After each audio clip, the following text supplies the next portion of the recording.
All right, we are back on Bootlegged episode 7. Davey, how are you doing out in Kentucky, man? You holding in there? Yeah, good. Just watching a lot of murder. That's about like that's what this episode is. Is like I can catch up on all my murder. Uh, well, how are you holding up? How's your schedule? Mine. Depressing.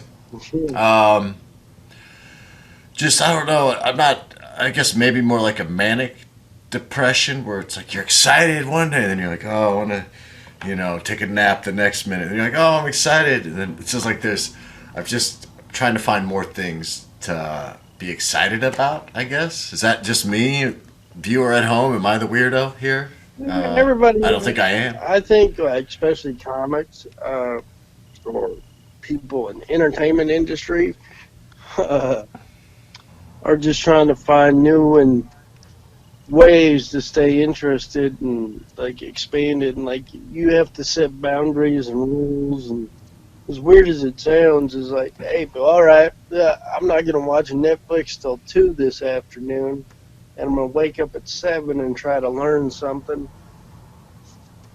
It just Try to, yeah, documentaries, or just like historical podcasts I've listened to. no, I'm talking about like new ways of editing or writing something new, or just Okay. keeping your mind fresh. And then, like, one of the beautiful things that we talked about, what saves the, like, I've never been so thankful to be out of California, because, like, not just because of the whole thing, but the fact that when I go for a walk, there's trees and grasses and rabbits and, like, Nature. yeah, squirrels. It kind of gives you enough sanity. I mean, the only interaction I have is when I go buy tobacco. Really, there's the most interaction I have with human contact is at the Shell station now. They just come. Which is probably empty when you pull in there. No, There's maybe. I walk there. Yeah, I walk. Oh, okay. When you Okay. pull in, walk there. Yeah. No, Yeah, that's. I know. I walked there this morning. It's a good quarter mile down the road, and then it's like a good half-mile walk, and then there's a park on the way home, so you just kind of hang out. And, you know, Yeah, I'm looking at my steps. Here's my steps for the week. Now, granted, I do not have my phone on me all the time. My steps: 1,900, 973, 777. These are steps, by the way. Like, 1, 2. 827. Ooh, really had a depressing Sunday of 423 steps. you basically got out of bed 3 times.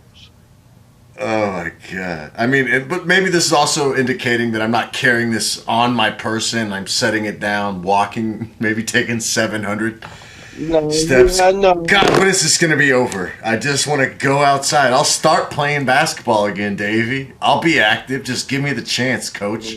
Put me in, coach.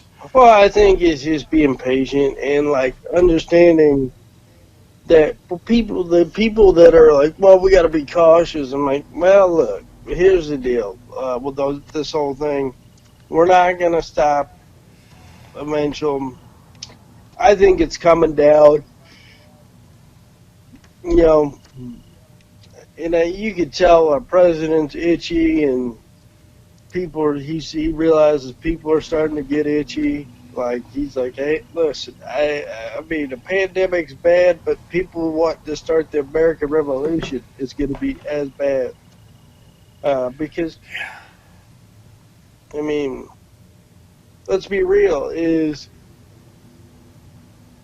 people are not just tired, but we're just like, man, like, and I'm not talking about going to bars and stuff like that, churches and all that. I'm just talking about like people want it, like people understand, but also want a peace of mind.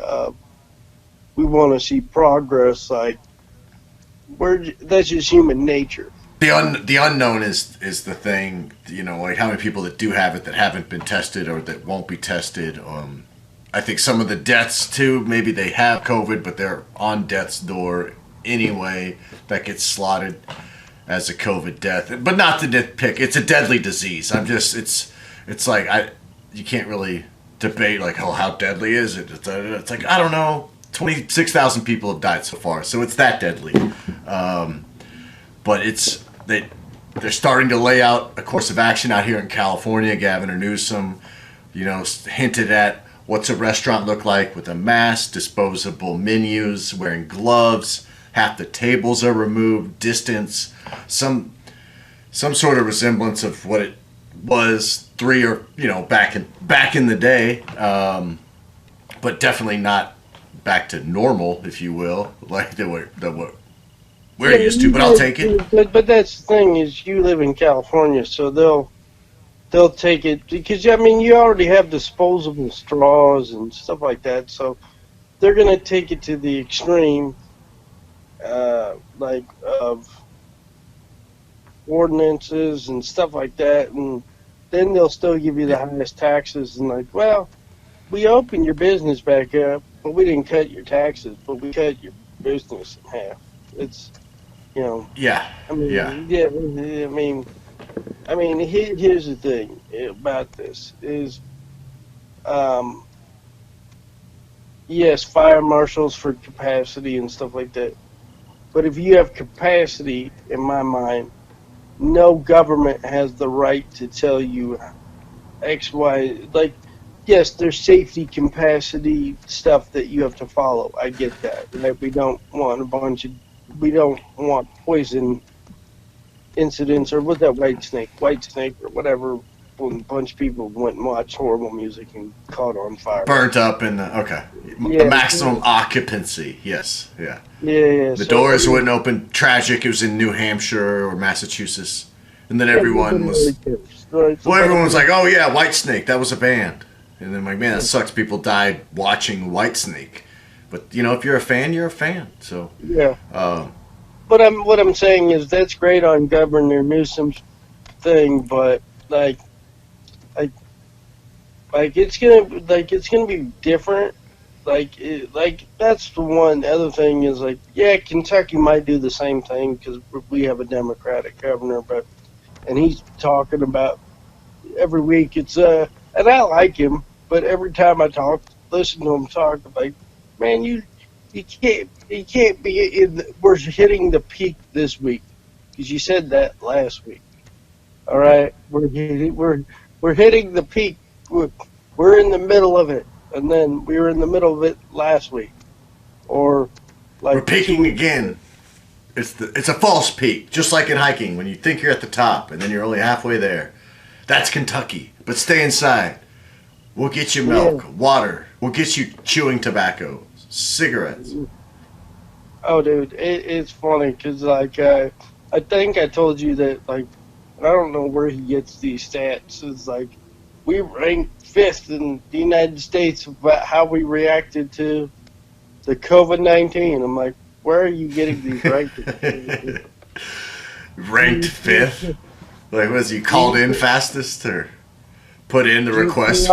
Do you pay off the recruits like your basketball team does or whatever? Pay off the newspapers like you pay off University of Kentucky basketball? FEMA headed to Kentucky first, way before Tennessee.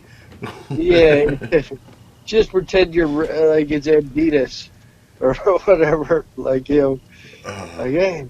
Do you feel safer in a small town? Like, when you think of me being out here, you're like, oh, Schiezzer's out and the dense population, all those dirty, filthy, disgusting people in LA everywhere. Versus me, I'm sitting on this nice, comfortable roomie. I walk to the gas station and don't even pass one person. Look, is that a rabbit over there? Look, there's a squirrel. Kind of a lifestyle. Do you feel safer than I do? Yeah, I would say so. Because I actually could get outside, and I'm like, you're on a top level apartment. I'm on a ground level apartment, so I could just open my door and I'm outside. I don't have to.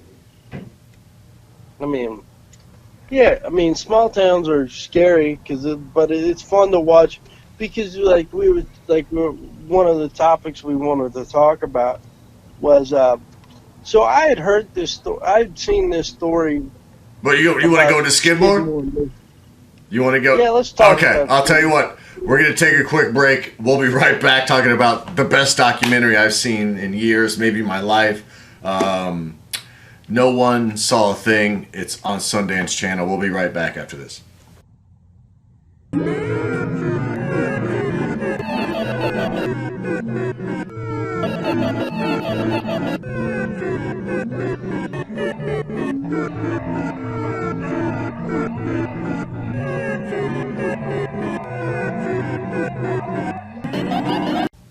To level with you, Davey told me about this documentary, and I immediately watched it on his very high recommendation, and that's why we decided to bring it to you guys to make sure you guys. Way better than Tiger King, in my opinion. Way better, more interesting, more. It's more. I don't know if the humane's the right word, but it's a story that, like, and I had heard this story, even being from Eastern Washington. I'd seen it probably on Unsolved Mysteries or, uh, you know, whatever. So, like, when it first popped up, I was like, "What's? Oh, I remember this story," you know. But it goes more. The original is Ken Rex McElroy was this town bully in Skidmore, Missouri, which is a town in northwest Missouri, kind of nestled in between Kansas, Nebraska, and Iowa, Yeah. and town of 400 people. And there was a town bully that was put down, if you will, Yeah, in front of the entire town. with the McElroy story, it had been around. Like in the documentary, you see that it had national media because the story is, and you hear multiple stories. Like it's like, oh, is this where the whole town took the gun? Because one of the stories is they melted all the guns down, so they couldn't like trace any of the bullets or whatever. Like they couldn't do any searches on Ballistics and yeah.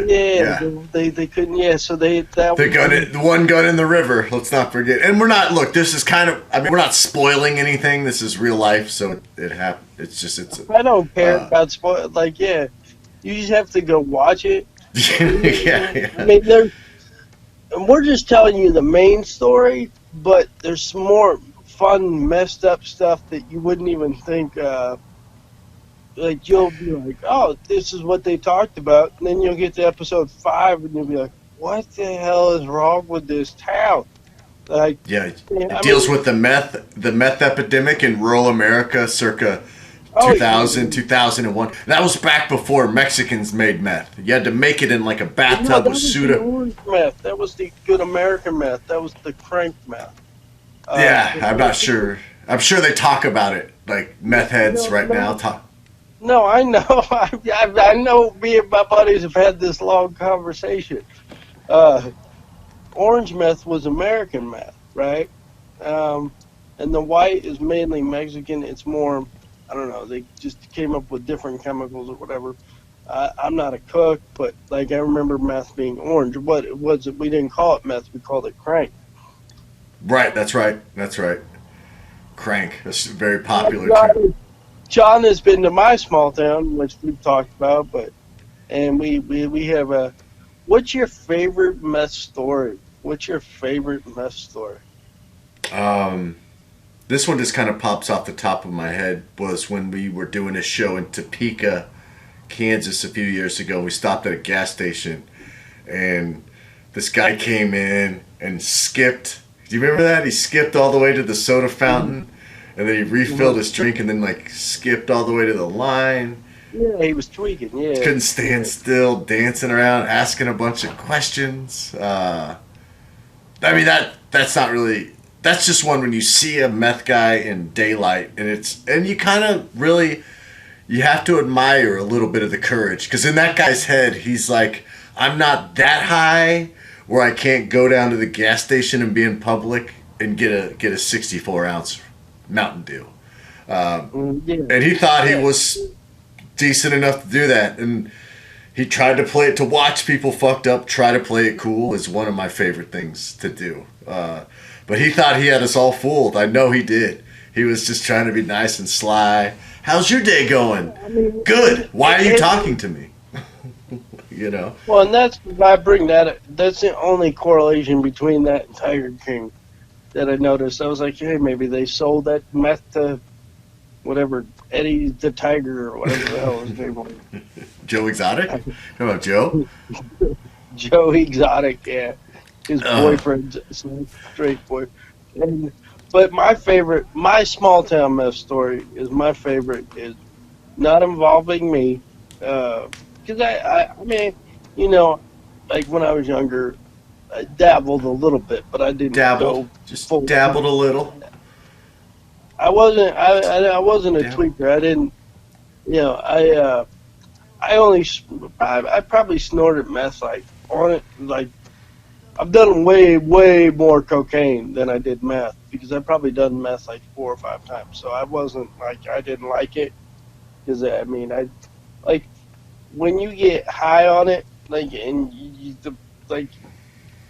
You act like a vacuum cleaner is your new remote control car, like when you were a kid. Like, oh, there's Look at these features. Did you know it has yeah, you're like attaching. and you play with and you literally play with the vacuum for like 8 hours straight because you're tweaking so hard that it's like. That sounds awful. Yeah, it's not. Yeah. It's awful. So like when I realized how awful that was. I was like, you know what, this drug isn't for me. And then I moved to LA and then I did cocaine. Yeah. That's how but my favorite tweaker story was, like, this is how messed up, so my favorite is, there was a kid I went to school, I'm not going to use his name because I think he's on my Facebook, and once I tell the story, you'll understand. I don't even know if he's still in prison. Him and his brother, like, first story was they were breaking into the mayor of Soap Lake's trailer out by the lake, Sun Lake. We've taken you out to the lakes where all the cliffs are and stuff like that, right? But they were tweaking and they were trying to break into these trailers, right? And so the mayor of Soap Lake sees them and holds them at shotgun, right? And so they go to court and they're in court because he held them until the cops came. So these guys go and they end up going out tweaking. So they see the mayor of the town 2 days later walking around town going to get his groceries. So these tweakers that I know, that like this was maybe 6-7 years ago, maybe even longer, they're like, you know what? They're driving, they got the shotgun. They got some guns in the car. They're like, let's kidnap the mayor as they're tweaking. So they tried to. Perfect. They're kidnapping the mayor in Soap Lake, Washington, which is a town of about 1,000 people. And we're sitting there. They tried. Now, they didn't really think out this plan, right? So where did after they kidnapped the mayor, they actually successfully kidnapped the mayor. Okay, get in. In broad daylight, by the way. Roger, come with us. You guys kidnapping me? Yes. Okay. No, I mean, they literally held their shit. So they're like, where do we take him? Where do we take him? Well, let's take him to the hotel where there's 3 meth labs. Or, like, it was a tweaker hotel. So they had a standoff at the hotel in Soap Lake, that little blue one out there in Lakeview. You've seen it, and you're like, oh, that looks horrible. And it's like, yeah, and it's so they get all this Grand County Sheriff, Soap Lake Police, and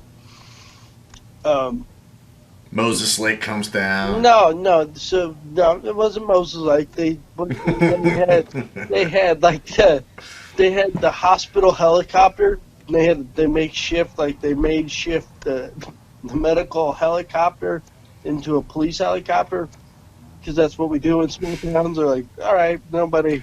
Well, it's because all the giant lava lamp took the funding for the real police helicopters. The lava lamp was a couple years after that. It was all the sidewalks then. All that the new sidewalks took all the all the street money.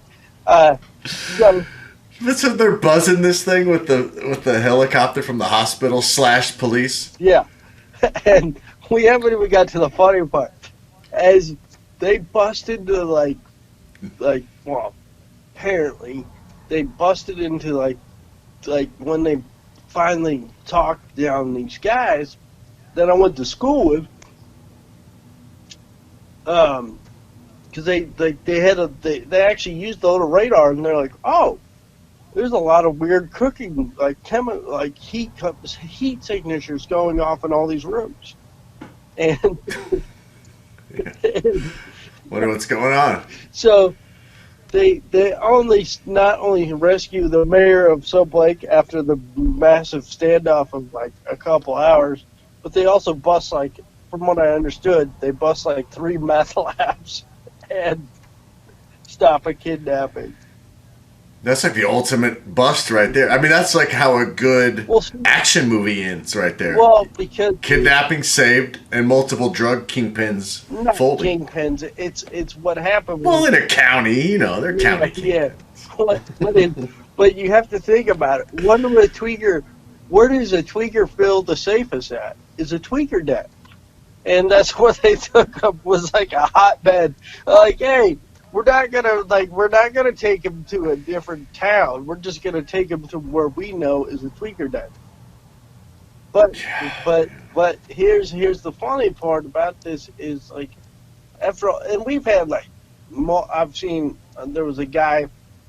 I've told you this story before. When I was in school, there was a guy that tried to outrun the cops in a handicap accessible van for 4 hours with his grandmother in the back of the van.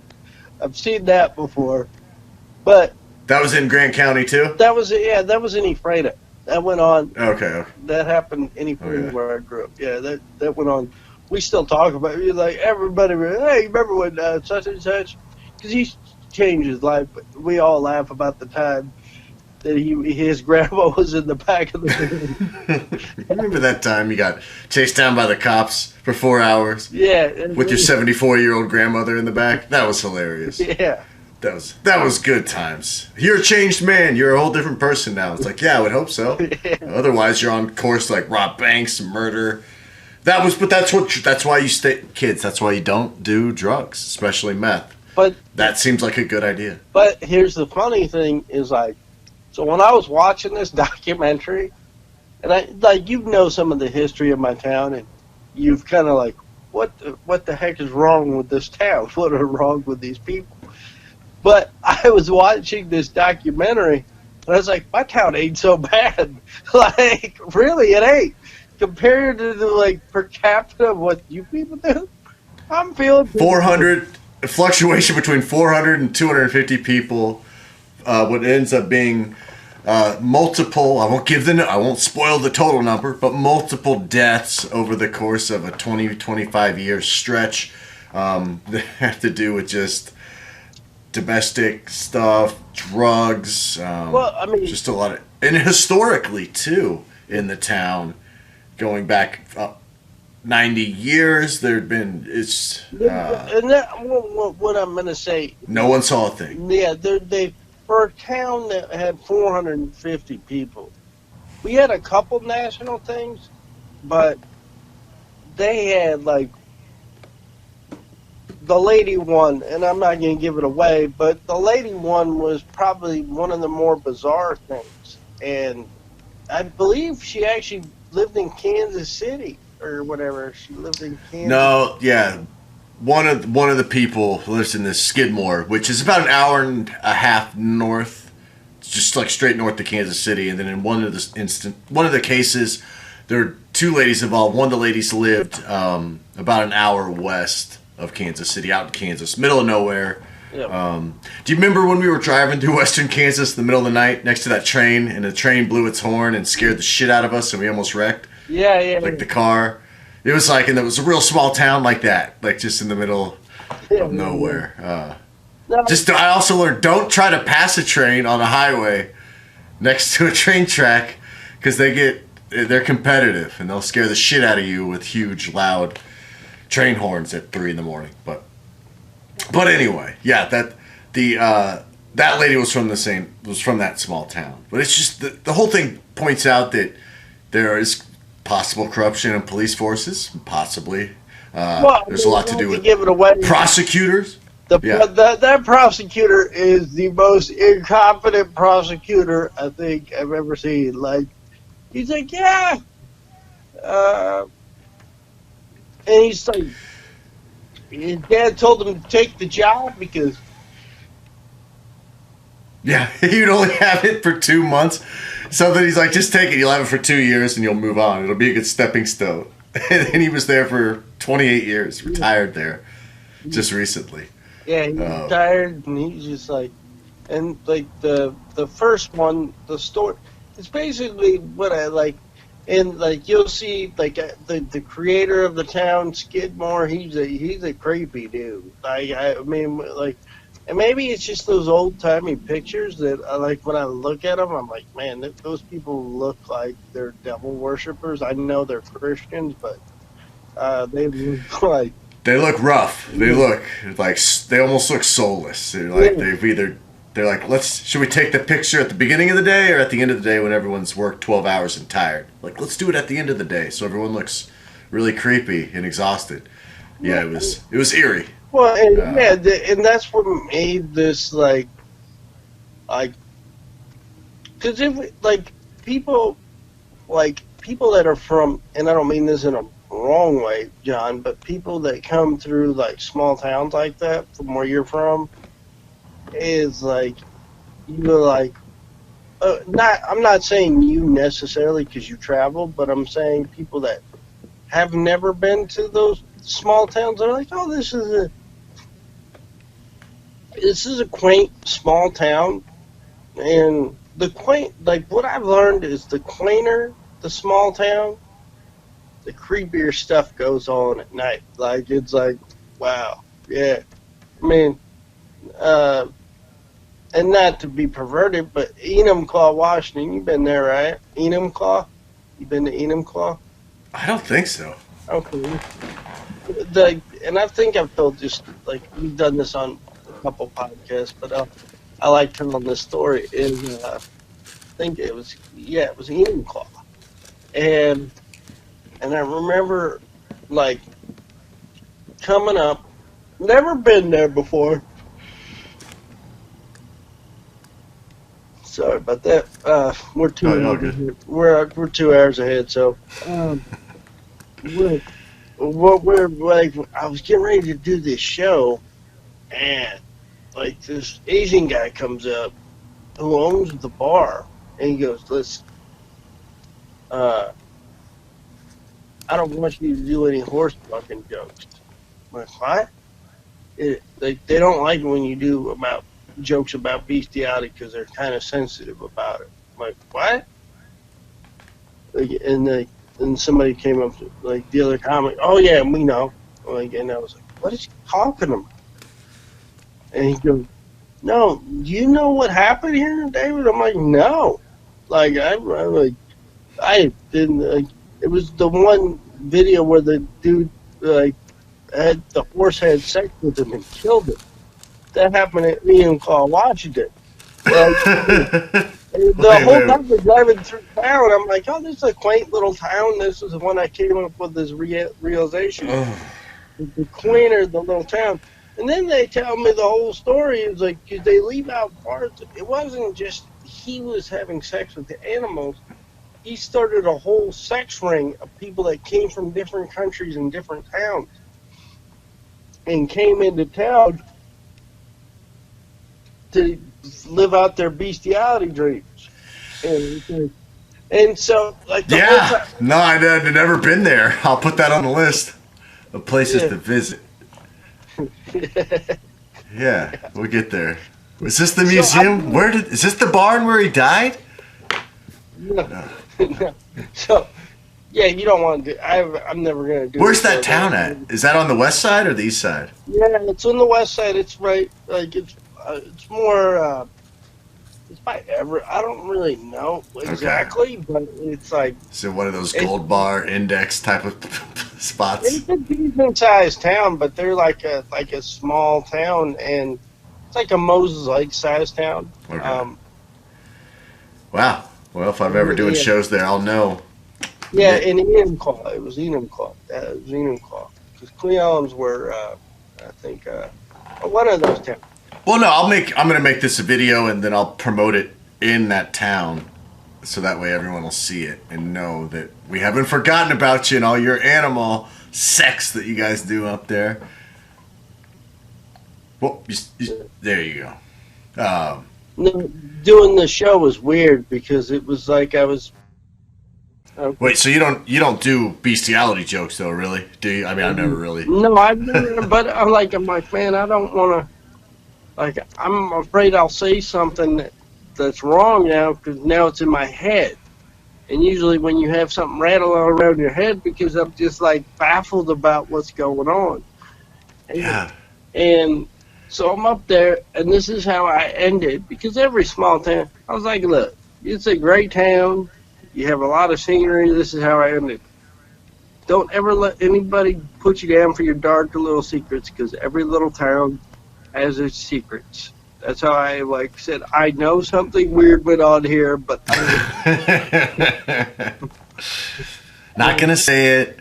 I am kind of bummed out that this guy could make thousands of dollars having people pay him to have sex with animals, and I can't even get my beef jerky business going. But like, that's how good of a businessman this guy was, until he died by having sex with a horse. Yeah, that's a video that went viral across the world. I'll run a headline. Yeah, we'll run some headlines there. But point being, no one, just like in Skidmore, Missouri, and in that town, no one saw a thing except for the whole world because the guy was filming it, I guess. But point being, the smaller the town, the creepier, because people are like, no one's looking, so let's just do whatever we want. It's and most of the time, people aren't looking.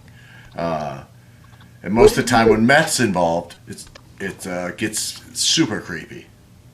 Yeah, you have a bunch of poor, yeah. But we didn't even get into Brit Small and the festival. I think one of my new favorite bands had a personal tie. A friend of mine's, because of a friend of mine, I've known about Brit Small and the festival for almost 25 years. That was one of my personal favorite parts about the No One Saw a Thing documentary, again on the Sundance Channel. We'll roll a Brit clip right here. But yeah, Brit Small, just an amazing entertainer. And rest in peace. And I was happy to find out that documentary had come out just a few weeks before he died. So I really, I'm assuming he got to watch it 10 to 20 times before he passed away. He's probably thrilled. He's like, I'm a movie star now. I can rest in peace. But I would say on Brit Small, did you talk to Mark about his cousin? It was more just about the farm situation up there. They all lived, the festival, this guy's band lived all up on a huge farm out just right outside of this town, Skidmore. And they were kind of outsiders, Vietnam vets, things like that. Over the course of their touring and years living kind of out on this commune, they got closer and closer to people in the community. And so Brit Small, the leader of Brit Small and the festival, is showcased in this documentary, 5 of the 6 episodes, because he's kind of an unofficial historian. They have official Skidmore historians, which I thought was awesome. Some of the titles that they had below the, but Brit's he traveled. Well, can I? Yeah. I saw Rick Ingram knew who he was. Yeah. Is this the guy that couldn't stand Reagan flags or whatever? I was like, oh, Rick knows him too. All right. Yeah. I mean, yeah, I think and I actually sent Rick a message of I was like, it's a must watch, dude. And he was like, because I know that's something that Rick would get into, actually, even though I know he has a hatred for Missouri, but I'm like, hey, man, this will help him even more. I'm pretty sure he got into it. like from the comments and posts I've seen. But I would say it's. I'll probably watch it again at some point in my lifetime. I would say 4.5 out of 5 stars. I mean, it's really entertaining. Directed, was it? I got the director, Avi Belkin. There you go. Kudos, buddy. You did a great job in capturing sadistic, small town, somewhat cursed America. 4 out of 5 stars. Yeah, I appreciate it. No, I appreciate it, man. I appreciate it. And, I come from a clean small town, with no back history of evil stuff. So you won't want to go to Ephrata or something, because we just have ice cream and. Mm-hmm. Yeah, your peach cobbler capital of the world, Ephrata, Washington, which is right next to the rhubarb pie capital of the world, Soap Lake, Washington, which is right next to the peach cobbler capital of the world, Moses Lake, Washington. It's the pie triangle. Don't get stuck there. You might gain a few pounds, if you know what I mean. No, it's you would definitely with that joke just like you have definite cabin fever. Yeah. Hey, Davey, when's here? Guys, thanks you. We'll wrap this up. Thank you guys for listening. If you would like to be a guest, if you got anything to promote, anything you want to talk about, just hit us up on Facebook. Messages. Don't do Davey because he's just not going to get back to you. We'll get into that episode 16 or 17. But yeah, we'll just run through the dates. Let's see, coming up, April, nothing. May, probably nothing. Let's see, June, the world hopefully will still be around by then. July, if the world hasn't ended. Davey's got a birthday. We'll get to your birthday. When your birthday, you want to go through your birthday? You want to happy birthday to Davey? June, what was it? 13th. That was June 13th. Happy fucking birthday, man. Yeah. Happy birthday. John, Any close? John, go outside tomorrow. Go outside tomorrow, buddy. Put on your mask, be a big boy, and go outside. Walk around. Just walk around your KFC parking lot. I'll get some Nashville hot wings or something. I found more masks. I've got 6 masks now. So if you guys need a mask, don't bother me because I'm not giving them up. And in the back under my sink, I found a hand sanitizer with a pump on, like a nice big bottle that I had no idea existed. So I'm ready for 6 months of this fun times that we're all having. No, we're not. I mean, I'm entertained. I hope we're keeping you guys entertained. What should we? If you have an idea, you want us to do a show on a certain topic or anything, let us know. I don't care. Mom, thank you for watching. Mom, I love you. Thank you for your support, constant throughout the years. I love you, Mom. Thank you. Yeah, mine too. But I don't know if she will. Don't, Pam. He's lying to you, Pam. Don't listen to him. All right. Good night. Yeah. That means we've been. Hey, I had a good time. We'll do this again soon. We'll have guests soon. Hey, thank you. Watch last episode. Tim Gaither. It's phenomenal. There's some really good comedy history on there. Tim's one of the best comics that used to perform around the country before we weren't allowed to move anywhere. But watch his videos. All right, I'm done bitching. I'm done. Peace, John.